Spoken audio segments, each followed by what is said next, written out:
So I think what Florida shows is that, you can take all these principles and beliefs and values that we hold, and you can actually win big victories and institute that as policy, and then you see the state is doing better than ever. And politically, I got elected by 32,000 votes in 2018. We were like an evenly divided state. People told me, hey, trim your sails when you get in as governor. Don't rock the boat, because if you do, you could end up capsizing it in favor of the Democrats.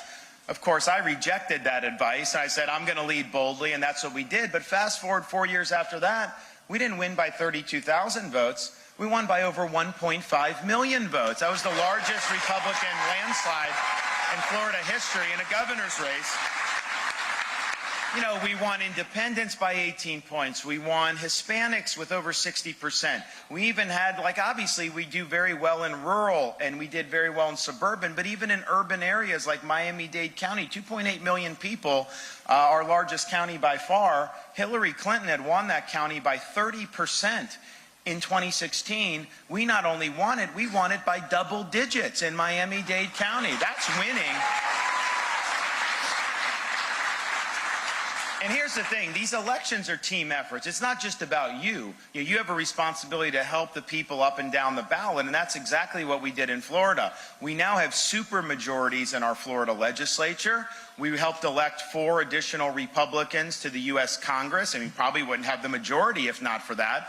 And we even elected 29 additional conservative school board members throughout the state of Florida. And for the first time since, I guess, Reconstruction, there is not a single solitary Democrat elected to statewide office in the Sunshine State. That's what you call winning.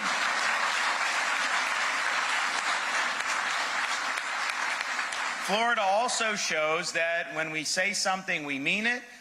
When we say we do it, we'll follow through. So I can pledge to this as president, I'm going to be a very energetic executive. We are going to go on offense.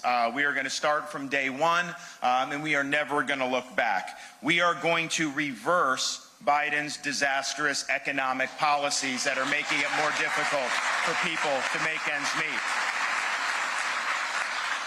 We're going to stop spending this country into oblivion with the spending and debt and printing money.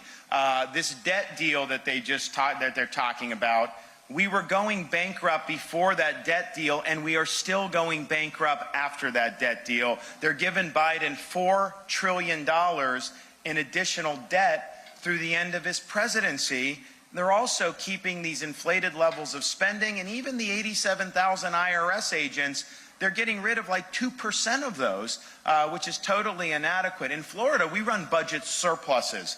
Our debt is $17 billion, but our economy is $1.2 trillion. If you compare that to the federal government, our national debt is much higher than our overall size of an American economy. And so we need to bring some fiscal sanity to Washington. We will do that. We also need to unleash American energy production and be energy independent.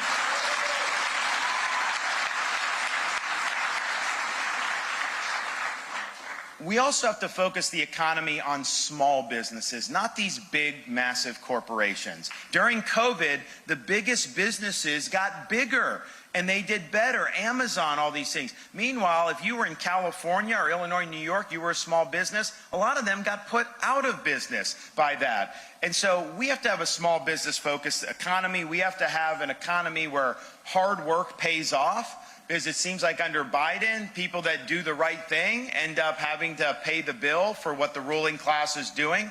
I was growing up, I was a blue-collar kid. My mom was a nurse. My father worked for Nielsen television ratings. Back then, to get the ratings, they had to install a device on the cable boxes.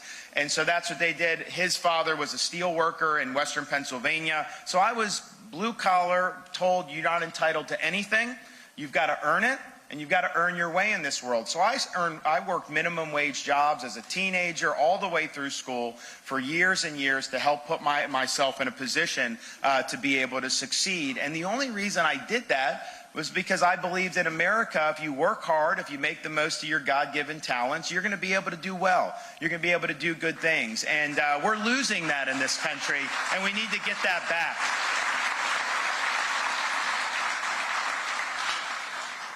Ours will be look, as Republican, I've been hearing about things like the southern border for so long. I've been hearing complaints about it for so long, and yet it's worse than ever today. So our pledge is that our administration will be the administration that finally brings the border issue to a conclusion. We are going to shut the border down. We're going to build a border wall.